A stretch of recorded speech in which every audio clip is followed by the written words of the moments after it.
Hai teman-teman yang berbahagia, berjumpa kembali dengan saya Dr. Andri, spesialis kedokteran jiwa dari Omni Hospital Alam Sutera Tangerang. Di kesempatan kali ini, saya ingin menyapa teman-teman yang mungkin saat ini banyak yang sudah berada di rumah, working from home katanya istilahnya, untuk mengurangi kemungkinan kita tertular ataupun menjadi penular virus COVID-19 ini.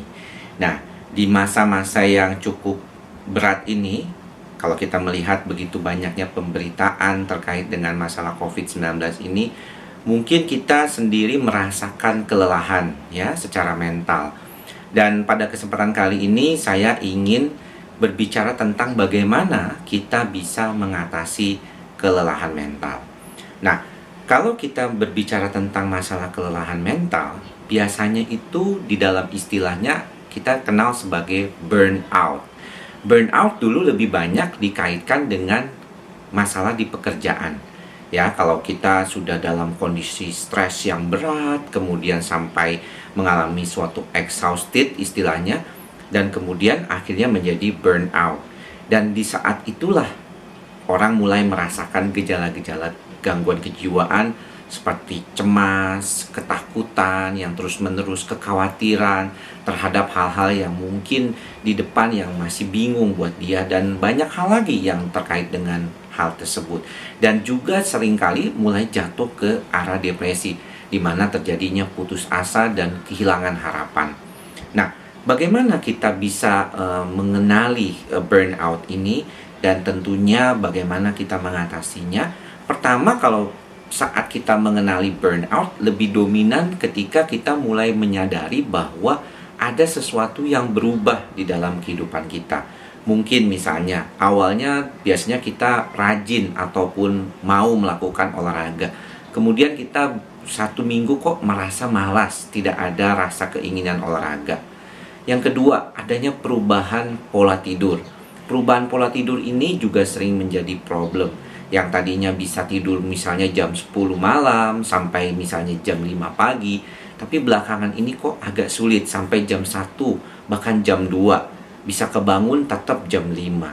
Ini juga sering menjadi masalah dan bahkan sering menjadi awal pertama kali orang datang berobat. Yang ketiga adalah keinginan untuk bergaul yang mulai berkurang.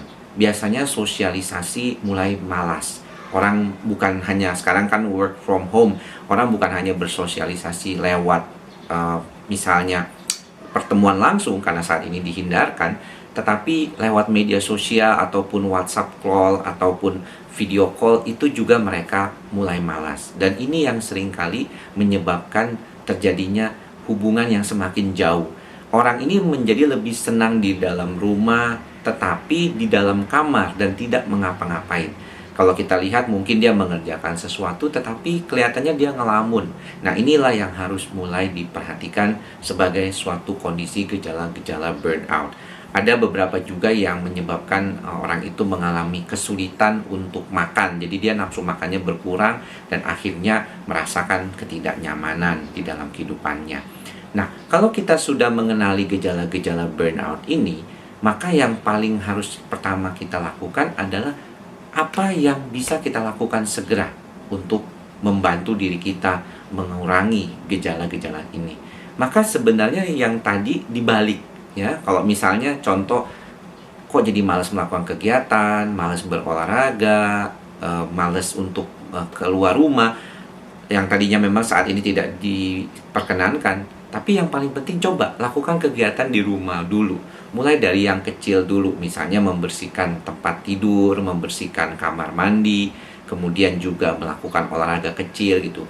Tapi kan saya males dok, kayaknya kalau udah demikian tuh kayaknya udah nggak bisa. Iya, saya paham, banyak kasus-kasus yang sudah sampai depresi bisa demikian. Tapi biasanya kalau burnout saja belum sampai keadaannya. Karena burnout itu belakangan ini dikatakan sebagai depresi ringan sebenarnya masuk kategorinya.